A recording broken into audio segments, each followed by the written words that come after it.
এয়া ইলিশ মাছ কেনেকে বনাও চাই থাকক আপোনালোকে।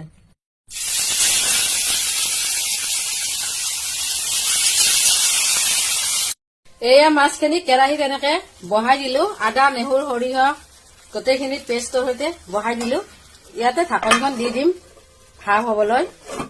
আপোনালোকে কেনেকে বনাই জনাবচোন।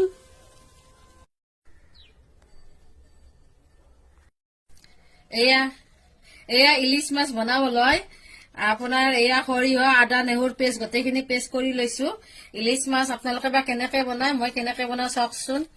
এইখিনি আদা নেহৰু গোটেইখিনি এনেকে, এয়া আদা নহৰু পেষ্ট, ইয়াতে সৰিয়হ এইখিনি দি দিলো, ইয়াতে হালধিও দি দিলো, আকৌ ইয়াতে নিমখ দি দিম। এতিয়া মই এইখিনি নিমখ দি দিলো, ইয়াতে এয়া সৰিয়হ তেল দি দিলো।